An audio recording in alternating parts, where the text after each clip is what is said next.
A major attack on Merz, right between the eyes. I couldn't start this video any better in the first few seconds. Political Berlin is starting to escalate more and more, and the ruling parties are now going under. There's talk of opening the firewall within the SPD, the Greens and the left. And the CDU is barricading itself, now considering destroying its entire party. Because of a move that has already, well, let's say, been doomed from the start. If you'd like to support my work, please leave a like and subscribe. It means a lot to me. And I would say, let's go into the first clip, because the situation for the CDU is now, I would say, hopeless. People vote for the AfD mainly because its exclusion attracts protest voters, not because of federal government disputes. As a political scientist once said, if you want to completely destroy the AfD, then treat it like you would with children. If you forbid children from doing something, they will always do exactly what is forbidden. If you forbid people from doing something, just look at the crises since 2019, they will always do exactly what is forbidden. While the other part of this population is so afraid of the consequences that they would gladly do it, but they just don't do it because they're afraid of the consequences. And that's exactly the prime example of how, or rather why, you can't stop the AfD anymore. Sympathy for the party is surging here in Germany, because more and more people are no longer buying into the narrative. We just skim through what the daily newspaper says, but you look at what's actually in the party platform, right? Wait a minute, I was lied to here, and now it's finally starting to sink in with the CDU that not even old pensioners are willing to vote for the CDU anymore in the entire eastern part of Germany. And now, of course, the CDU is in a total panic that this will spill over to voters, especially in North Rhine-Westphalia. And now more and more state premiers have come together here to overthrow Chancellor Merz. There's a lot of unrest in the CDU. Leading party members are said to be gathering against federal chancellor and party leader Friedrich Merz, and according to Bild, they are already considering whether it is possible to replace Germany's head of government.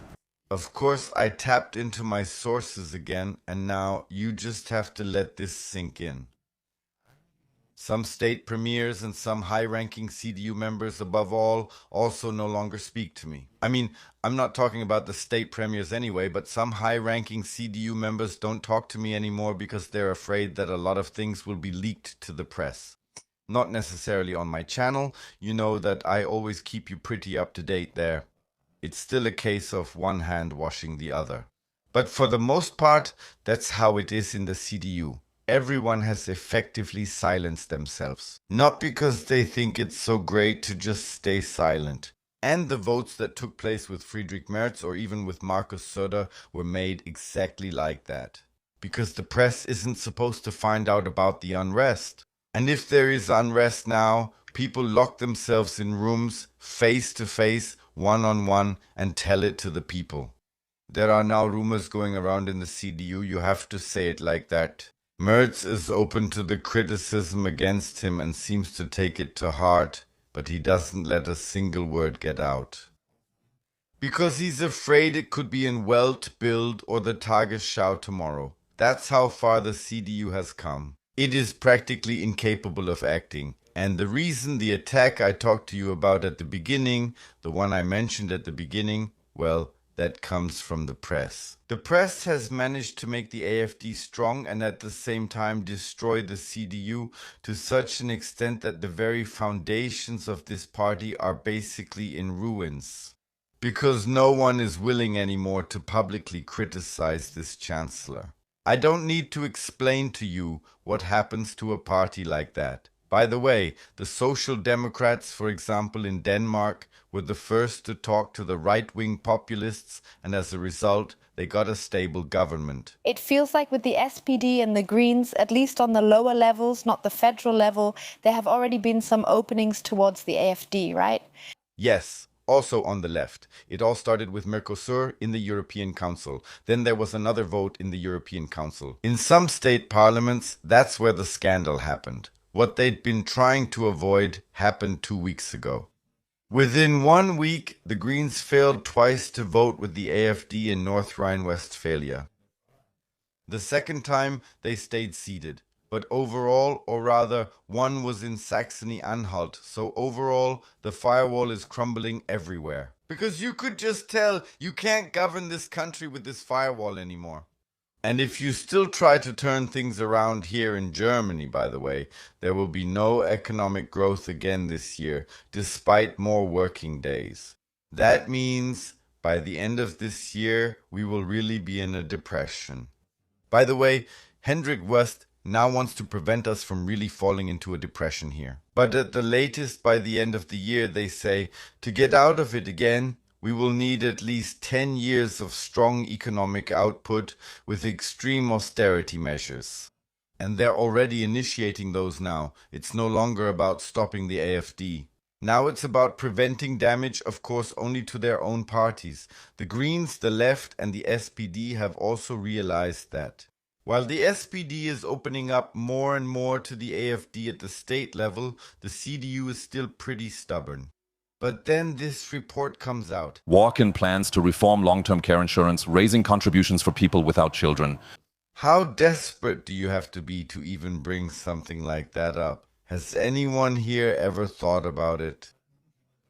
What do you think the Constitutional Court would do if that's not 100% thought through? Higher contributions for people without children? What about the principle of equality here in Germany?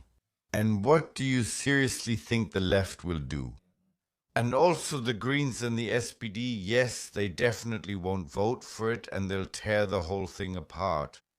Just as a side note. But of course, CDU and SPD are still lucky today that no one in the federal government can go to the Federal Constitutional Court.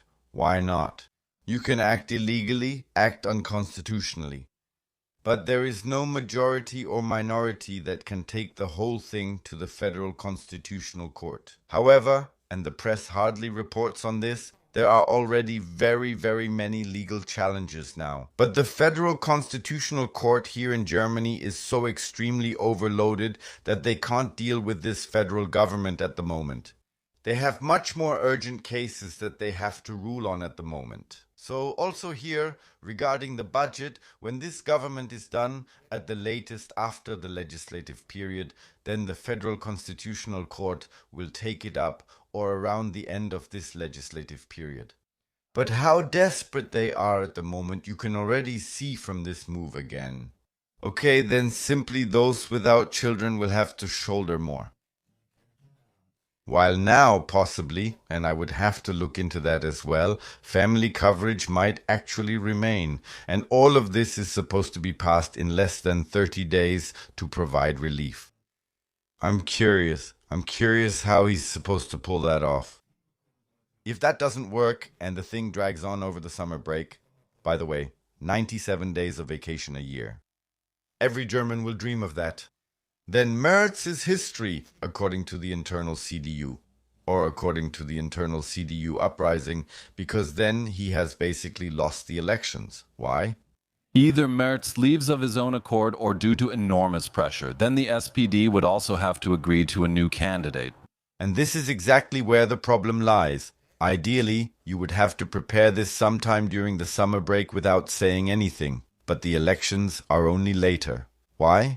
There has to be a transition, and above all, and this is the most important thing, yes, the SPD has to agree to it. And the SPD has already hinted that they are more willing to breach the firewall than to recognize Hendrik West as federal chancellor. Don't you think so? Feel free to take a look. I've made several videos about it in the past few days. The SPD now wants, and that's also what we've just learned, to breach the firewall. They're afraid of Hendrik West, a politician who prefers to work with the Greens and drive the country into the ground, just like what happened with North Rhine-Westphalia. Green climate ideology combined with CDU promises that aren't kept, and a country that mentally is finished, abolished, punished. Germans don't feel like going to the city park anymore. Have you actually seen that in Duisburg?